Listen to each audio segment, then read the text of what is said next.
Assalamualaikum warahmatullahi wabarakatuh. Alhamdulillah, puji dan syukur senantiasa kita panjatkan kepada Allah Subhanahu wa taala. Zat pencipta semesta alam senantiasa kita sembah. Setiap waktunya kita coba untuk mengajari diri kita bahwa Allah lah satu-satunya zat yang berkuasa atas manusia dan tidak ada kekuasaan melainkan kekuasaan Allah Subhanahu wa taala. Dan mudah-mudahan kita semua tetap berada dalam lindungan Allah, tetap berada dalam limpahan-limpahan karunia daripada Allah, dan kita berdoa kepada Allah senantiasa untuk mencukupi keperluan-keperluan kita, baik itu adalah keperluan yang lahir maupun keperluan yang batin. Maka salat dan salam semoga tercurah dan terlimpahkan kepada baginda Nabi besar Muhammad sallallahu alaihi wasallam, manusia yang telah terpilih oleh Allah Subhanahu wa taala untuk mengantarkan cahaya kebaikan, cahaya kebenaran, dan mudah-mudahan kita semuanya bisa mengambil cahaya itu dari Rasulullah sallallahu alaihi wasallam, walaupun bisa jadi tidak mungkin akan sesempurna beliau. Tapi kita senantiasa berharap mudah-mudahan apapun yang kita lakukan itu menjadi sebuah syarat, menjadi sebuah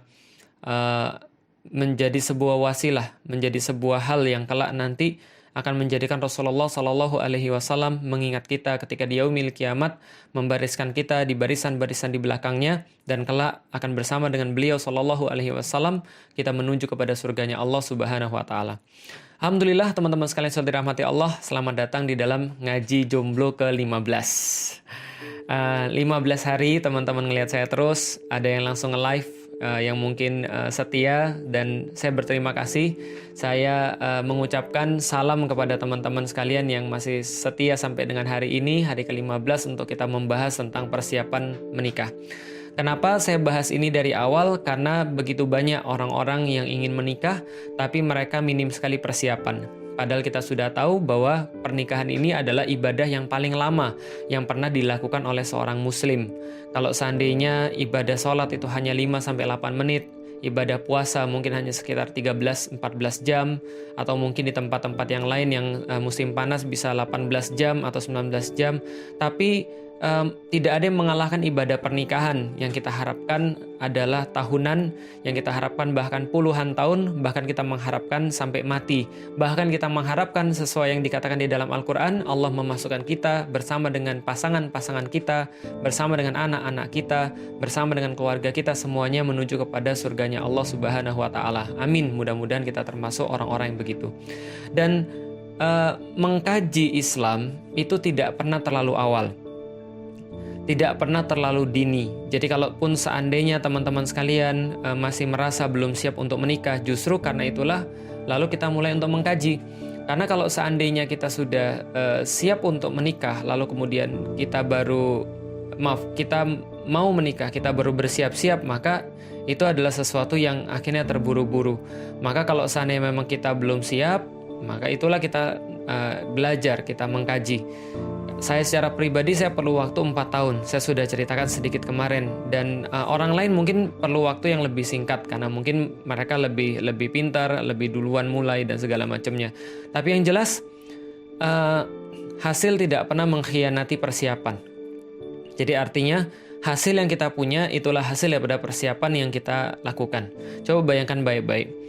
Pelari tercepat di dunia itu kalau saya nggak salah rekornya 9 detik kalau saya nggak salah.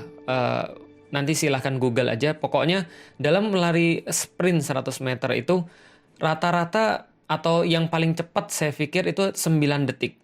Jadi bayangin ya, dia tanding larinya sendiri itu cuma 9 detik. Tapi berapa lama yang dia gunakan untuk persiapan? Berapa lama yang dia lakukan untuk latihan? Yang dia lakukan untuk latihan seumur hidupnya. Bisa jadi bertahun-tahun untuk cuma 10 detik pertandingan. Kita pun juga sama. Dalam kehidupan kita ada banyak hal yang kita sebenarnya cuma beberapa menit atau beberapa detik saja yang menentukan, tapi persiapannya lama. Bagaimana kemudian kita mempersiapkan diri kita, keimanan kita untuk ujian yang paling cuma sekitar ya berapa menit atau berapa detik saja.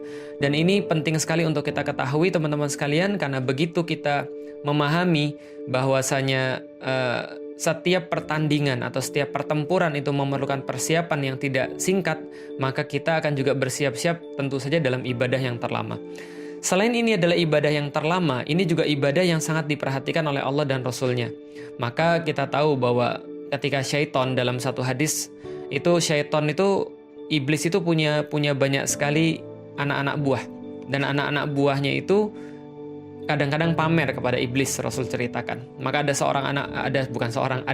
sesetan anak buah iblis itu datang kepada iblis kemudian berkata, saya sudah melakukan ini dan ini. Iblisnya berkata, cemen, gitu aja kamu banggain pada saya. Yang lain berkata lagi, saya udah melakukan ini. Biasa itu mah, cemen. Datang satu setan lagi, lalu kemudian berkata pada iblis, bos, saya lapor, saya sudah menggoda laki-laki dan perempuan. Akhirnya dalam pernikahan itu mereka berpisah, mereka cerai, mereka kemudian melakukan hal-hal yang tidak syar'i, kemudian mereka cerai. Iblis bilang, ini baru anak buah gue, ini baru kebanggaan gue. Lu minta gaji berapa nambah? Nah, itu kebanggaannya iblis kalau bisa memisahkan satu ikatan suci yang dikatakan bahwa itu adalah mitsaqan ghalidha.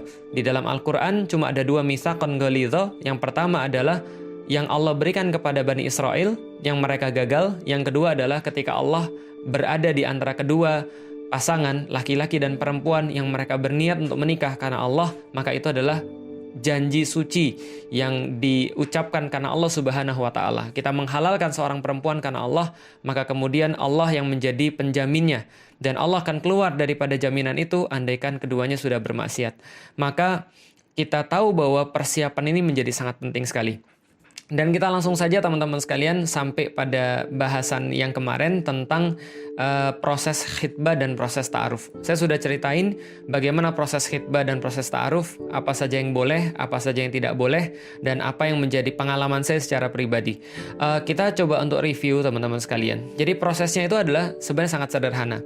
Kalau seorang muslim sudah menjalani semua hal yang kita bilang kemarin tentang belajar tentang Islam, mengubah persepsinya, memahami tentang keimanan, lalu kemudian mengetahui tentang bagaimana seorang muslim itu harus berlaku, kewajiban-kewajiban dia sebagai seorang suami, bagaimana kalau nanti dia jadi seorang ayah, apa yang menjadi tujuan hidupnya, apa yang menjadi life goals-nya dia, bagaimana dia menginginkan cara dia mati sehingga dia sudah siap untuk hidup, dan seterusnya. Ini semua adalah bagian daripada apa yang sudah kita bahas yang akan menjadikan seorang muslim atau muslimah itu menjadi sempurna dan menjadi siap untuk melanjutkan pada satu fase berikutnya, yaitu adalah pernikahan. Jadi pernikahan itu hanya satu fase saja di antara seluruh fase, di antara banyak fase-fase hidup manusia. Tidak perlu dianggap lebih keren, tidak perlu dianggap lebih istimewa, tidak perlu pengen-pengenin secara berlebihan. Karena itu sama saja seperti ketika Anda masuk dari fase prabalik, dari belum balik menjadi prabalik menjadi akil balik, lalu kemudian mendapatkan beban-beban yang lain. Pernikahan juga sama. Karena ini adalah termasuk penggenapan daripada agama kita, karena Rasulullah SAW berkata bahwa setengahnya agama itu ada pada pernikahan. Maka tentu saja setengah beban kehidupan itu juga ada pada pernikahan. Dan kita tahu dari beban-beban, dari ujian-ujian, dari perintah-perintah Allah itulah kita mendapatkan bagian pahala kita. Dan Maha suci Allah ketika Allah juga memberikan kenikmatan di dalam pernikahan itu. Sehingga tidak hanya kita mempunyai satu fase yang baru, tapi kita juga memiliki satu kenikmatan yang baru. Merasakan mawaddah, merasakan sakinah, merasakan rahmah. Maka ketika kita sudah siap dan kita sudah merasa, oke, ini sudah saatnya saya untuk maju ke dalam fase yang berikutnya. Berapa umur ideal? Nggak ada. Rasulullah SAW menikah umur 25 tahun. Menikah dengan Khadijah yang umurnya 40 tahun. Artinya itu usia yang terpaut sangat besar sekali, yang mungkin di Indonesia sangat sulit untuk diterima. Jadi mereka bisa bilang mereka mengikuti sunnah Rasulullah. Tapi begitu kemudian seorang laki-laki menikah dengan seorang perempuan 40 tahun, janda pula, maka itu pasti menuai omongan yang sangat banyak. Tapi teman-teman sekalian, di sini ada beberapa pelajaran. Bahwa pertama, Rasulullah SAW umur 25 itu sudah lebih daripada matang. 25 sangat matang sekali, karena beliau umur belasan pun sudah terlibat dalam beberapa peristiwa-peristiwa yang bersifat khusus di antara orang-orang kafir Quraisy pada saat itu. Dan artinya kecerdasan beliau itu, kecerdasan emosionalnya, kecerdasan fisiknya itu sudah di atas orang rata-rata. Itu Rasulullah Shallallahu Alaihi Wasallam. Nah, maka kita pun juga sama. Ketika kita sudah siap memang untuk meminang seorang wanita, maka khitbah saja. Khitbah itu apa? Simply permintaan kepada dia untuk bisa menikahi dia. Kalau dianya sudah setuju, kita bisa lanjut kepada bapaknya. Karena ta'aruf itu, khitbah ta'aruf itu, salah satu ciri-ciri yang membedakan dengan pacaran adalah dia ada jangka waktu yang sudah ditetapkan. Kapan mau nikahnya? Bisa 2 bulan lagi, bisa 3 bulan lagi, atau bisa besok harinya, bisa juga 2 pekan lagi, tapi yang mana yang sudah disepakati. Maka masuklah dalam fase ta'aruf kalau sudah punya yang namanya timeline, gitu kan ya, sudah punya ujungnya kita mau kemana. Jadi kita tuh kalau melakukan sesuatu jangan ini kita lagi mau melakukan apa? Nanti aja lah, yang penting kita ta'aruf dulu. Itu modus pacaran syariah, sudah saya bilang itu nggak boleh. Tapi kita tahu ujungnya ini mau kemana, kita tahu tangguhnya ini di mana, waktunya ini di mana, timelinenya di mana, sehingga kita bisa nyiapin. Inilah namanya komitmen. Dan saya sudah kasih tahu laki-laki itu akan berbuat yang terbaik kalau dia sudah muncul komitmen. Beda dengan perempuan. Perempuan itu mungkin tidak terlalu perlu komitmen untuk mencintai, tapi laki-laki perlu komitmen untuk mencintai. Maka cara yang paling pas untuk Anda melihat keseriusan seseorang laki-laki adalah dia mau komitmen atau tidak. Kalau dia nggak mau komitmen, ini bukan laki-laki yang baik. Gampang saja. Laki-laki yang baik, laki-laki yang serius, itu laki-laki yang punya komitmen. Kapan mau nikah dengan saya? Tanggal ini, bulan ini, insya Allah. Kalau semua sesuai dengan apa yang kita sudah rencanakan, insya Allah di bulan ini, insya Allah di tanggal ini, engkau menjadi milik saya sah insya Allah. Saya ambil daripada bapakmu dengan cara yang sah. Tapi ketika ditanyakan, kapan kita menikah? Ya nanti lihat aja dulu. Yang penting kita jalanin aja dulu. Enggak, ini laki-laki nggak punya komitmen. Dan sampai kapanpun, dan sudah dibuktikan dengan penelitian, laki-laki yang tidak punya komitmen tidak akan bisa develop perasaannya dari komitmen itu kepada rasa cinta yang hakiki. Itu yang membedakan. Maka ada orang yang nanya pada saya, Ustaz, kenapa pacaran tuh nggak boleh misalnya? Ya jelas sekali, pacaran tuh bukan komitmen. Pacaran tuh nggak ada komitmen sama sekali. Bisa jadi hari ini nyambung, bisa jadi besok putus. Dan itu bisa jadi seenak-enaknya dari salah satu pihak daripada keduanya. Saya bahasakan kayak orang pergi ke satu tempat, lantas dia mampir ke rest area. Mampir ke rest area, numpang makan, numpang ke toilet, lalu kemudian dia bisa pergi kapanpun yang dia suka. Karena itu nggak ada komitmen di situ. Nah, pertanyaannya, perempuan mau nggak jadi rest areanya? Mau serius atau mau main-main? Kalau mau serius itu adalah nikah. Kalau mau main-main ya pacaran. Nah, yang cewek-cewek mau diseriusin atau mau dimainin? Nah, karena kalau serius itu pasti ada komitmen. Nah, kalau ada komitmen itu baru laki-laki bisa develop cinta. Contoh lagi misalnya, orang pacaran itu nggak ada komitmen, nggak ada keseriusan. Maka kalau seandainya orang-orang yang dulunya pacaran, lantas ketika dia menikah, dia lalu selingkuh, ya itu wajar-wajar saja. Kenapa? Karena selingkuh dan pacaran nggak ada bedanya. Itu proses yang sama. Sama-sama bukan mahram, sama-sama satu hubungan yang tidak ada statusnya, sama-sama satu hubungan yang nggak ada komitmennya, sama-sama satu hubungan yang nggak halal, ya nggak? Sama-sama satu hubungan yang diem-diem. Bisa jadi backstreet, bisa jadi kemudian nggak ketahuan dan segala macam, tapi ini tidak ada komitmen yang jelas. Maka kalau ada orang yang pacaran, itu adalah maksiat. Ketika dia sudah nikah, dia ulangi maksiat yang sama, jangan heran. Jangan salahkan siapapun selain diri Anda. Kenapa? Karena Anda sudah memilih orang yang sudah berani bermaksiat kepada Allah. Kalau sama Allah aja dia berani bermaksiat, apalagi cuma sama manusia. Kalau sama Allah saja yang maha melihat, dia masih bisa mau untuk mengakali Allah. Dia masih bisa untuk menyembunyikan diri dia kepada daripada Allah. Dia merasa bahwa dia nggak dilihat Allah. Apalagi cuma sama manusia, gampang banget nyembunyiin password HP. Lalu kalau maksiat pergi ke puncak, kalau maksiat pergi ke kota yang lain atau pergi ke negeri yang lain. Kalau seandainya dia mau maksiat, dia punya cara-cara tertentu. Laki-laki punya banyak cara untuk bisa maksiat dan Anda nggak akan bisa ngawasin dia 100%. Maka tinggalkan pengawasan itu pada Allah. Bagaimana kita tahu bahwa pengawasan itu ada pada Allah? Ketika seorang laki-laki itu dari awal menunjukkan komitmen bahwa dia ketaatannya hanya pada Allah Subhanahu wa taala, sehingga ketika dia taat pada Allah, dia memilih Anda karena Anda juga menaati Allah Subhanahu wa taala. Itu summary-nya. Ketika kita kemudian masuk dalam fase khitbah, maka sudah masuk khitbah, kita sudah tentukan tanggal untuk pernikahan, kita sudah tentukan waktu untuk ta'arufnya, maka yang kedua adalah tidak boleh khalwat. Maka kita tidak boleh berkhalwat. Gimana caranya supaya tidak berkhalwat? Boleh bawa keluarga. Maka seorang seorang perempuan bisa bawa keluarga laki-laki, keluarga dari bapaknya misalnya, atau kakaknya, atau ibunya, atau seorang laki-laki yang mau yang mau ta'aruf dengan seorang wanita datang ke rumahnya. Seperti saya ketika sudah fase ta'aruf, saya bawa calon istri saya ke rumah saya. Jadi Ummu Alila saya bawa ke rumah saya untuk ketemu dengan bapak dan ibu saya. Begitupun juga saya pergi ke Pati untuk bertemu dengan keluarga dia.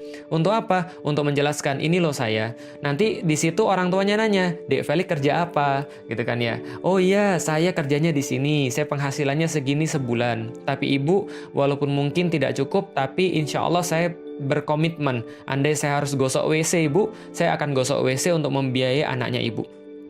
Lalu kemudian dia bisa ngelihat kita. Pas kemudian saya pergi ke Pati, dan kebiasaan kita di kampus adalah sholatnya di masjid dong. Ya karena waktu itu belum ada corona. Kebiasaan kita adalah sholatnya di masjid dong. Ketika kita sholat di masjid terus muncul desas-desus di antara orang-orang di kampung. Itu mantunya Pak Sini, orangnya soleh. Lah kenapa? Karena sholatnya di masjid. Nah itu menambah sifat positif dong, menambah satu hal yang positif. Padahal saya belum jadi mantunya, gitu ya. Jadi intinya adalah ini adalah salah satu contoh gimana cara kita menjalani khitbah dan ta'aruf. Yang jelas tidak ada yang namanya khalwat, dan kita memang sudah siap untuk menikah, tinggal menentukan kapan waktunya, lalu kemudian kita bisa masuk ke dalam fase berikutnya. Apa fase berikutnya? Mempersiapkan pernikahan. Nah, ini adalah fase berikutnya. Nah, ini saya pikir adalah sesuatu yang sangat sederhana sebenarnya tentang masalah mempersiapkan pernikahan. Pernikahan itu bukan sesuatu yang bersifat khusus di dalam Islam. Artinya tidak perlu sampai orang tuh mengatakan, Ustadz enak aja nyuruh nikah, putusin aja, bayarin dong kalau seandainya nyuruh-nyuruh aja. Pertanyaan saya, yang enak siapa, yang bayarin siapa? Ya kalau misalnya Anda sudah mau nikah, ya berarti Anda sudah harus siap. Berarti kalau Anda belum siap, berarti Anda belum layak untuk menikah, termasuk dalam persiapan finansial. Tapi yang sering menjadi satu halangan adalah ketika orang tuh berpikir bahwa nikah tuh harus mahal. Inilah yang menjadi, saya pikir ya, dosa jariah daripada orang-orang yang menunjukkan kepada orang yang lain bahwa nikah tuh benar-benar harus mahal. Padahal nikah tuh nggak harus mahal, teman-teman sekalian. Saya ketika menasehati adik-adik kajian saya yang kemudian mau nikah, saya bilang sama mereka, duit itu lebih antum perlukan setelah nikah, bukan sebelum nikah. Andai kan antum misalnya anaknya anaknya bos besar misalnya, Anda mungkin bisa nikah dengan nggak ada masalah. Tapi nggak semua orang tuh orang kaya, tahu nggak? Nggak semua orang tuh orang berada. Kadang-kadang Anda tuh harus tahu diri, dan Anda harus tahu kemampuan seperti apa. Karena itulah saya pernah untuk mengarrange satu pernikahan teman-teman sekalian di tahun 2000, kalau nggak salah 2016 kalau saya nggak salah, atau 2013 atau 2016, pernikahannya itu cuma 10 juta all in. Sudah termasuk catering, sudah termasuk yang menikah itu apa namanya? Penghulu, termasuk penghulunya, termasuk kemudian kos-kosannya, sudah termasuk ranjangnya, sudah termasuk segala macamnya, mahar dan seterusnya. Itu cuma 10 juta, dan itu bisa banget kalau kita mau untuk mengusahakan. Tapi mindset kita seolah-olah bilang gini, yang penting nikah tuh adalah seumur hidup sekali. Maka buatlah yang bagus. Akhirnya harus menghabiskan puluhan, bahkan ratusan, bahkan miliaran. Ya ini yang saya katakan bukan sesuatu yang harus kita lakukan. Karena nggak semua harus kita contoh kalau sesuatu itu adalah sesuatu yang nggak baik. Maka teman-teman sekalian, dalam rangka mempersiapkan pernikahan, kita memang harus tahu kapasitas kita seperti apa. Dan ini yang diomongkan juga kepada keluarga calon yang kita akan nikahi. Dan ini memang tergantung budaya, dan nggak ada masalah. Budaya itu yang nggak selalu salah. Tapi biasanya yang kejadian adalah kalau kita ke orang Jawa, misalnya kayak saya datang, lalu kemudian saya bilang, berarti nanti seperti apa ibu pernikahan? Gimana bapak pernikahan? Bapaknya bilang, ya saya ikut ibu aja. Kan saya sudah bilang, influencer terbesar adalah ibu. Ibunya bilang, ya nanti biar kita atur biar kita atur nanti seperti apa, biar nanti kita buat walaupun kita nggak bisa mewah-mewah. Oh justru itu bagus. Lalu kemudian disampaikan kira-kira nanti acaranya begini. Dan kita kan sudah ngobrol di antara pasangan. Saya dan istri saya ngobrol, saya tanya, gimana kalau pas nanti ngadain acara, biasanya proses pernikahan di kampung tuh kayak apa? Dia sampein, oh ada kayak begini-begini, nanti begini-begini, tapi kita harus hati-hati. Kenapa? Karena yang namanya pernikahan di Jawa itu nanti ada organ tunggalnya, nanti ada nyanyinya, nanti ada biasanya biduannya. Nah di situ kita harus hati-hati, dan di situ kita harus benar-benar untuk mengawasi. Nah kalau kita sudah tahu poin-poinnya di mana, pertama bakal ada biduan, lalu bakal ada orang yang lelean, yang kemudian tidur sampai larut malam, begadang, lalu kemudian main judi di sana dan segala macamnya. Ada apa lagi? Ada biasanya sesembahan yang akan diberikan, ditaruh di mana dan segala macamnya, yang berpotensi merusak akad kita untuk menjadi sesuatu yang nggak syar'i. Padahal kita sudah jaga. Lalu saya tanya lagi, gimana nanti dengan orang yang datang? Orang yang datang dipisah atau tidak? Karena saya meyakini satu hukum ketika satu acara pernikahan misalnya itu harus infisal, harus terpisah antara laki-laki dan perempuan, tamu laki-laki dan tamu perempuan. Zaman dulu kalau kita ngomong kayak gini pada orang tua bisa langsung dihajar. Zaman sekarang mungkin lebih enak karena sudah banyak contohnya. Oh, ini pernikahannya artis ini aja kepisah kok antara laki-laki dan perempuan. Oh, ini pernikahannya ustadz ini contoh misalnya, atau pernikahannya orang ini sudah pengemban dakwah, sudah mulai terpisah, sudah mulai terbiasa. Dan orang-orang Jawa itu sebenarnya nggak digituin juga sudah misah sebenarnya, karena laki-laki duduk sama laki-laki, sama bapak-bapak, ya yang perempuan-perempuan duduk sama perempuan. Itu sudah biasa kepisah kayak gitu kalau di orang Jawa, karena budaya Islamnya masih ada, masih kental di situ. Beberapa mungkin ya, tapi ada juga ya kayak tadi biduan yang goyang-goyang pas malam, lalu kemudian ada orang yang begadang lalu main judi dan segala macam. Disitulah kita coba untuk membuat sebuah strategi dalam hal-hal kayak gini. Diskusi sama calon istri, jadi gimana, bisa nggak kamu ngomong sama orang tua bahwa kita nggak usah ada prosesi-prosesi yang aneh-aneh, nggak perlu ada sesembahan, nggak perlu ada yang biduan, nggak perlu ada judi. Lalu gimana dengan budaya adat Jawa saat misalnya? Ya kalau misalnya contoh hanya sekedar beberapa simbolis, misalnya menyerahkan beras atau kemudian nginjek telur dan segala macamnya. Selama itu adalah sebuah simbolis, kalau bagi saya, kalau saya salah, saya tolong nanti dikoreksi. Kalau ini adalah memang ada hubungannya dengan togut atau ada hubungannya dengan sesembahan berhala, saya tolong dikoreksi. Tapi saya tidak melihat itu ada sesuatu hal yang aneh, gitu kan ya. Artinya kalau misalnya biasa-biasa saja cuma sekedar nyerahin beras sebagai pertanda apa? Pertanda bahwa seorang suami akan memberikan pangan pada seorang istrinya misalnya. Lalu memberikan baju sebagai pertanda bahwa dia akan memberikan perlindungan baju kepada istrinya dan seterusnya, nggak ada masalah. Tapi kalau misalnya dandanan ala Jawa, enggak.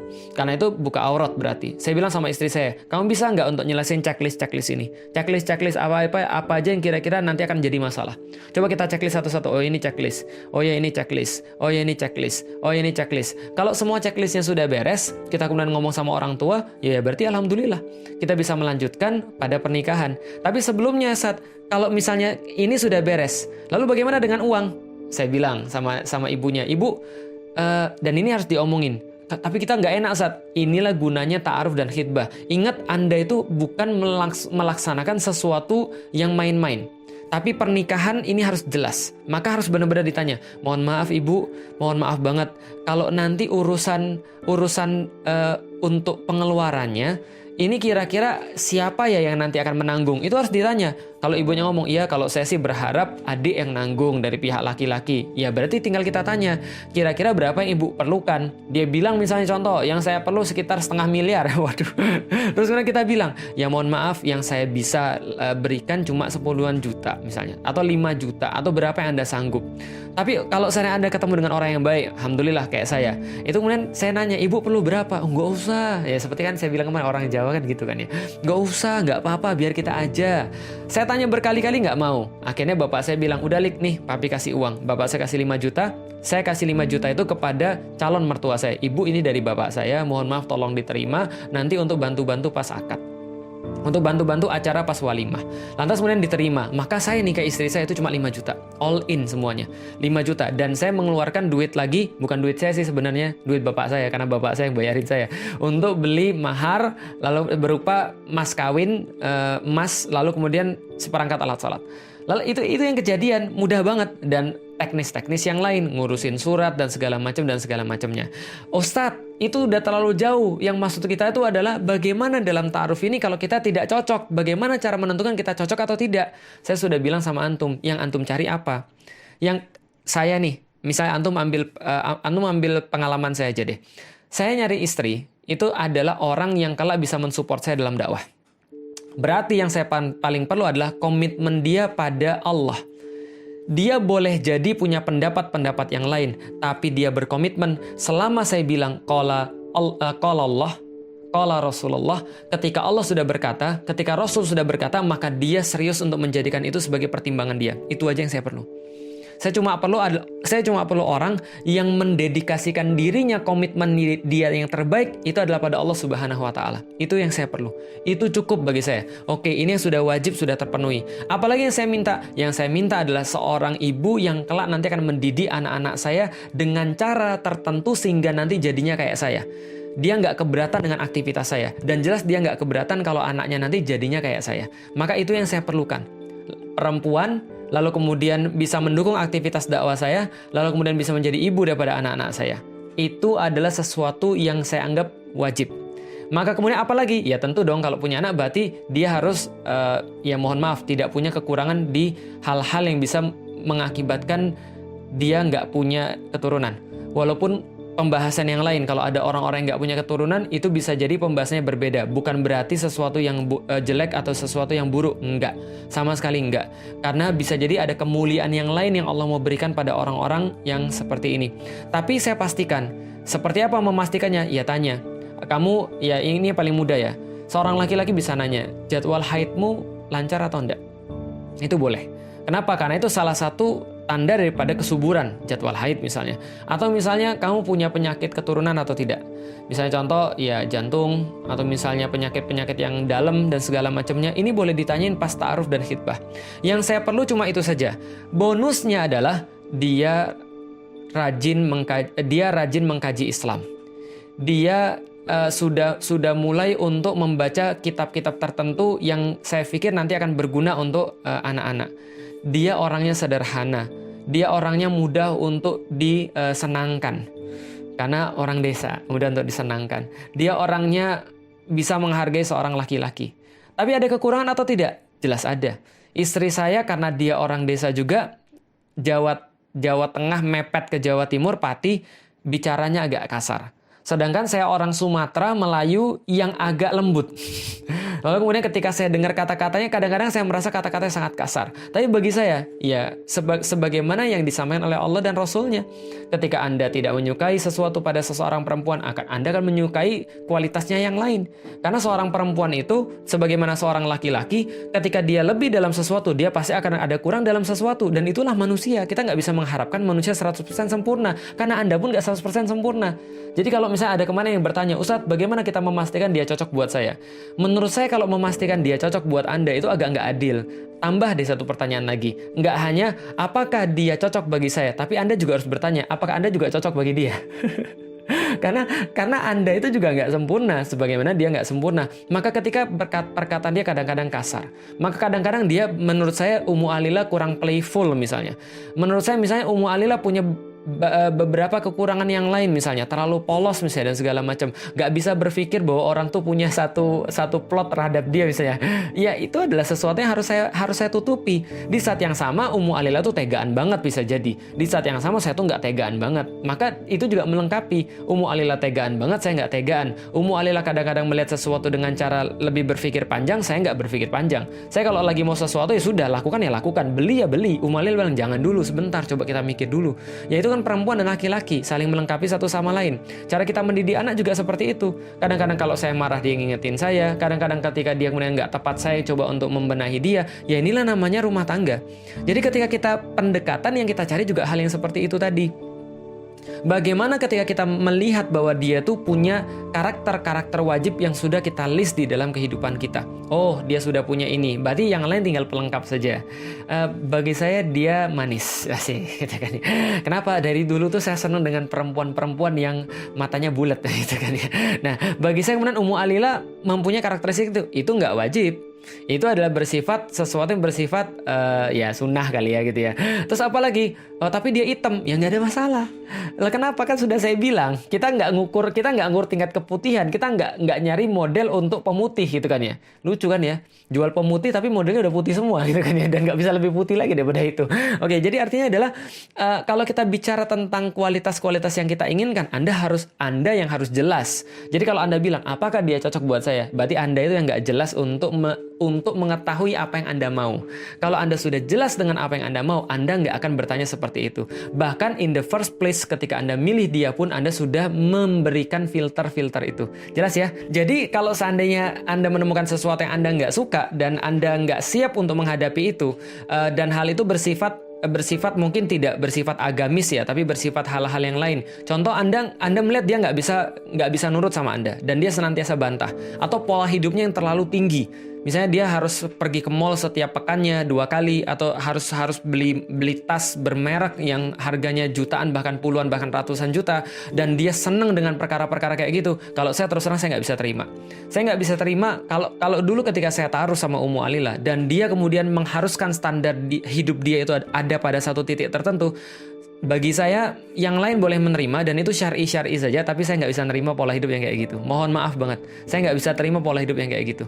Nah, contoh misalnya, dulu ketika saya pergi ke Paris dan pergi ke Milan bersama dengan bapak dan ibu saya dan teman-teman bapak dan ibu saya tuh nggak bisa nerima kalau ada orang beli tas harganya puluhan juta. Itu saya nggak bisa terima. Saya nggak bisa terima orang beli tas harganya ratusan juta. Itu saya nggak bisa terima dan nggak masuk dalam kepala saya. Dan saya paling nggak suka ketika orang tuh ngelihat kita dan ngelihatnya dari luar kita, seolah-olah kita nggak punya kualitas internal. Dan saya nggak mau kalau istri saya nanti itu dinilai daripada apa yang dia pakai, bukan apa yang ada dalam diri dia, bukan apa yang dia dakwakan. Bagi saya itu nggak penting sama sekali. Saya nggak bisa terima ketika seseorang bilang, saya nggak bisa jalan kalau mobilnya nggak model kayak gini. Nah, kenapa? Itu terlalu manja, dan saya nggak perlu perempuan-perempuan manja dalam hidup saya. Saya perlu perempuan yang saya bisa ajak untuk lari dan saya ajak untuk dakwah. Nah, itu kalau saya, itu contoh preferensi saya. Dan andai kan dulu Ummu Alila modelnya kayak gitu, itu jelas sudah saya batalin ta'aruf saya. Dan nggak ada dosa bagi seorang laki-laki membatalkan ta'aruf. Kemarin ada yang bilang, apakah ta'aruf itu pemisahnya hanya mati? Itu kawin namanya. Dan orang nikah aja bisa berpisah tanpa mati, gitu kan ya, apalagi ta'aruf, apalagi khitbah. Ya kalau Anda sudah memang menemukan ketidakcocokan, ya udah nggak apa-apa. Tapi Ustadz, ada laki-laki yang modus loh Ustadz. Ada laki-laki yang menjadikan ta'aruf dan khitbah itu modus pacaran, dan dia tuh cuma untuk ganti-ganti pasangan aja. Kita sudah tahu yang namanya Islam itu memang sudah memberikan syariat. Walaupun syariat itu bisa dipermainkan dengan orang-orang yang punya niatan jelek. Dan sudah kita serahkan pada Allah kalau ada yang kayak gitu. Walaupun saya pikir nggak akan banyak. Tapi yang jelas kalau Anda menemukan sesuatu yang sudah tidak Anda suka, ya boleh mundur. Contoh misalnya, satu waktu ada orang yang ta'aruf, sudah cocokkan keduanya. Cuman ketika ketemu sama orang tuanya, maka orang tuanya, ya mohon maaf, nggak semua, mohon maaf. Tapi kadang-kadang memang kita harus mengkritik budaya-budaya kayak gini. Mohon maaf, saya tahu orang-orang Bugis punya kebijaksanaan sendiri dengan uang panainya, dan mereka punya dasar budaya yang sangat kuat, karena di dalam Islam juga salah satu yang menandakan kehormatan perempuan adalah memang maharnya memang tidak boleh dibatasin. Ketika Umar bin Khattab mau membatasin mahar pun, ketika perempuan kemudian protes, Umar bin Khattab nggak jadi membatasin mahar. Maka saya tahu tentang masalah panai itu mungkin mempunyai dasar akar sejarah yang luar biasa di dalam budaya Bugis. Tapi kita juga perlu untuk memikirkan bahwa kadang-kadang banyak orang yang akhirnya nggak jadi nikah, atau nunda nikahnya, atau undur diri daripada nikahnya, atau merasa takut mau nikah dan akhirnya terjebak maksiat. Dan ini adalah permasalahan yang sangat besar sekali, gitu maksudnya. Dan kita harus tahu juga. Nah, maka orang-orang tua juga harus mikir. Ketika waktu dulu juga ada satu kasus, ketika mau menikahi salah satu adik saya mau menikahi orang Bugis, lantas tiba-tiba orang tuanya mengajukan mahar yang luar biasa, yang mungkin nggak bisa dipenuhi, ataupun kalau dipenuhi juga untuk apa. Lalu kemudian saya katakan pada dia, berarti ini problem kan, orang tuanya mengharuskan begini sementara antum belum bisa memenuhi. Lalu seperti apa? Oh ya Ustaz, kita bisa Ustaz, tapi saya akan ngutang. Saya bilang nggak usah ngutang.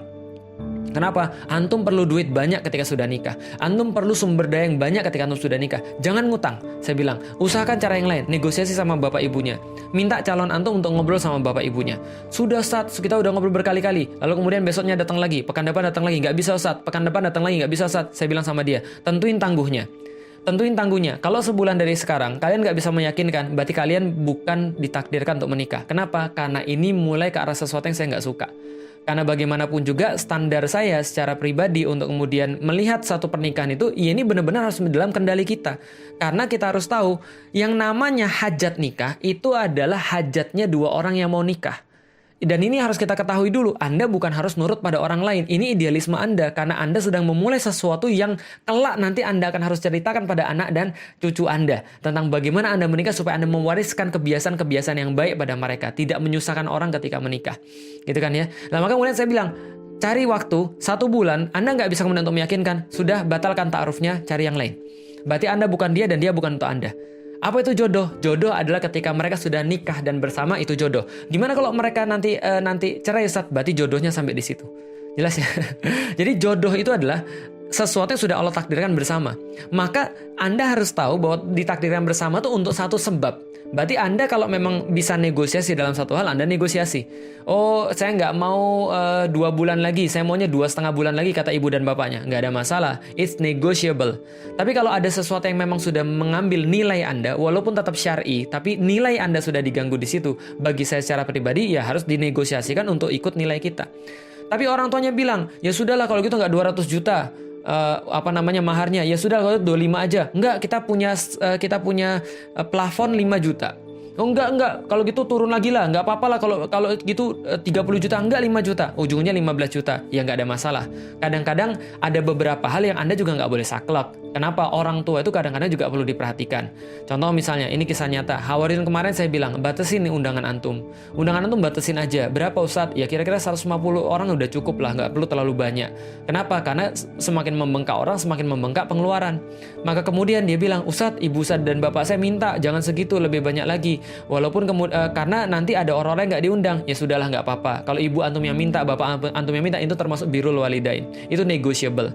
Tapi hal-hal yang lain yang nggak negotiable bagi saya, entah setiap orang beda-beda. Bagi saya, perilaku, pola hidup, itu nggak negotiable banget. Dan itu nggak ada urusan dengan syariat. Syariat memperbolehkan, cuma saya nggak mau aja. maka sampai sekarang kalau antum tahu, Ummu Ali lah kalau mau beli apapun, itu kalau seandainya saya nggak suka, karena itu berkaitan dengan gaya hidup, saya nggak mau. Maka saya pastikan agar gaya hidup saya adalah gaya hidup yang menjadi tidak memberatkan orang. Itu harus kita pahami. Nah, maka ini kalau misalnya kita nggak jadi, nggak ada masalah. Karena sudah saya bilang, orang yang masuk dalam keadaan khitbah ta'aruf, ketika gagal, dia keluar dengan keadaan sama mulianya. Dan keadaan sama fitrahnya, dia nggak pernah dirusak oleh siapapun. Bahkan dia nggak dirusak oleh kupingnya, nggak dirusak oleh rayuan pulau kelapa. Dia nggak dirusak hatinya dengan zina hati. Dia nggak dirusak matanya dengan zina mata. Apalagi kemuliaan tubuhnya. Apalagi kehormatan dirinya. Itu nggak rusak sama sekali. Nggak ada masalah kalau Anda memang merasa nggak cocok, lantas batal. Tapi kalau Anda merasa cocok, lantas bicarakanlah hal-hal yang memang sesuai untuk pernikahan. Tentang budgetnya, tentang siapa yang diundang, tentang list-list pernikahan, tentang siapa yang kita gunakan sebagai event organizer, yang biasanya yang digunakan adalah teman-teman halkohnya, atau teman-teman likoknya, atau misalnya yang ditunjuk sama murabbiyahnya, atau yang ditunjuk oleh musyrifahnya, yang biasanya nikahnya di tempat yang ahwatnya, kan gitu kan ya. Nah, itu tentang mempersiapkan nikah, dan kayaknya episode-episode kita ini akan segera berakhir. Artinya setelah mempersiapkan pernikahan, besok saya membahas sedikit tentang apa yang harus dipersiapkan untuk menikah, lalu kemudian bagaimana sedikit kualitas-kualitas untuk pernikahan, dan beberapa waktu berikutnya kita akan membahas tentang khusus tanya jawab, dan setelah itu kita akan selesaikan episodenya. Baik teman sekalian, mohon maaf banget saya telat karena ini saya ada harus beberapa tadi harus dikerjakan sebelumnya. Mudah-mudahan bermanfaat, dan mudah-mudahan hari ini teman-teman mendapatkan gambaran yang utuh. Nanti insya Allah akan saya review, dan akan saya benar-benar saya ulang lagi dari awal. Shortnya seperti apa? Ringkasan gitu kan, ringkasannya tuh kayak apa, nanti saya akan ulangi biar teman-teman bisa paham. Setelah diringkas baru nanti kita adakan khusus sesi Q&A gitu ya teman sekalian. Insya Allah mudah-mudahan video ini bisa dinikmati jam 2 atau jam 3 di YouTube. Kalau enggak berarti saya ada kerjaan sehingga saya harus ngedit lebih lama. Baik, assalamualaikum warahmatullahi wabarakatuh.